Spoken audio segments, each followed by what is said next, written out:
Operation തൂഫാന്റെ ഭാഗമായി ചെറുപുഴയിലും പരിസര പ്രദേശങ്ങളിലും ലഹരി വിരുദ്ധ പരിശോധന കർശനമാക്കി. ചെറുപുഴ CI ജോബി കെ ജോർജിന്റെ നിർദ്ദേശപ്രകാരം SI ക്ലിന്റ് മാത്യുവിന്റെ നേതൃത്വത്തിൽ സീനിയർ സിവിൽ പോലീസ് ഓഫീസർമാരായ ശ്രീ ജോമിൻ, ശ്രീ സനോജ്, SIP ഗംഗാധരൻ എന്നിവരടങ്ങിയ സംഘം പുളിങ്ങോം കേന്ദ്രീകരിച്ച് പരിശോധന നടത്തി. പരിശോധനയ്ക്കിടെ പുളിങ്ങോത്ത് പ്രവർത്തിച്ചു വരുന്ന ഒരു ചിക്കൻ സ്റ്റാളിൽ നിന്നും പെരിങ്ങോം സ്വദേശി മുഹമ്മദ് മുസൈദിന്റെ കൈവശം ഉണ്ടായിരുന്ന 104 പാക്കറ്റ് നിരോധിത മസാല പോലീസ് പിടിച്ചെടുത്തു.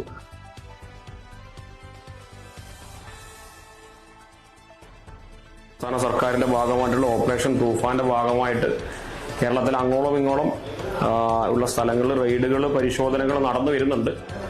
അപ്പം NDPS ആണ് കൂടുതലായിട്ട് ഫോക്കസ് ചെയ്യുന്നത്. അതിന്റെ കൂടെ തന്നെ നിരോധിത പാൻ മസാല പോലുള്ള ലഹരി ഉൽപ്പന്നങ്ങൾ നമ്മുടെ സമൂഹത്തെ ഇന്ന് കാർന്നുകൊണ്ടിരിക്കുകയാണ്. നമ്മുടെ കുടുംബങ്ങളിൽ നമ്മൾ വൈകുന്നേരം പോയിട്ട് അറ്റൻഡ് ചെയ്യുന്ന കൂടുതൽ ഇവന്റുകളിലും ഈ നിരോധിത പാൻ മസാലയാണ് ഓരോ കുടുംബത്തിലെയും തകർക്കുന്നതായിട്ടുള്ള പഠനങ്ങൾ സൂചിപ്പിക്കുന്നത്. അപ്പം ഇത് വിൽക്കാൻ പാടുള്ളതല്ല. അപ്പോൾ ഇതിൽ 104 പാക്കറ്റ് ഹാൻസ് നിരോധിത പാൻ മസാല പുളിങ്ങോത്തെ ഒരു ചിക്കൻ കടയിൽ നിന്ന് പിടികൂടിയതാണ്. അപ്പം പ്രതി ഇവിടെ കൊണ്ടുവന്നിട്ടുണ്ട്. അപ്പം ഇതെല്ലാവർക്കും ഉള്ളൊരു പാഠമാണ്. ഇനി ആരും വിൽക്കുന്നുണ്ടെങ്കിൽ തന്നെ ഇതിൽ നിന്ന് പിന്തിരിയേണ്ടതാണ്. ഇത് കേരള പോലീസ് ഒരിക്കലും അനുവദിക്കുന്നതല്ല. അപ്പം ഇത്തരം പ്രവർത്തനങ്ങൾ തുടരുന്നവരായാലും ഇത് വാങ്ങുന്നവരായാലും വിൽക്കുന്നവരായാലും എപ്പോഴും ഒന്ന് കരുതിയിരിക്കുക. കേരള പോലീസ് എപ്പോഴും ഇതിന്റെ പുറകിൽ തന്നെ ഉണ്ട്. ഇനി കൂടുതലായിട്ടുള്ള റെയ്ഡുകൾ കാര്യങ്ങൾ നടന്നു വരുന്നതാണ്. നിങ്ങൾക്ക് എന്തെങ്കിലും വിവരങ്ങൾ ഇതുമായിട്ട് ബന്ധപ്പെട്ട് ഓപ്പറേഷൻ തൂഫാനുമായിട്ട് ബന്ധപ്പെട്ട് ലഹരി പദാർത്ഥങ്ങൾ വിൽക്കുന്നതുമായിട്ട് ബന്ധപ്പെട്ട് വിവരങ്ങൾ കൈമാറാൻ 2 നമ്പർ ചെറുപുഴ പോലീസ് ഇവിടെ ഒരുക്കിയിട്ടുണ്ട്.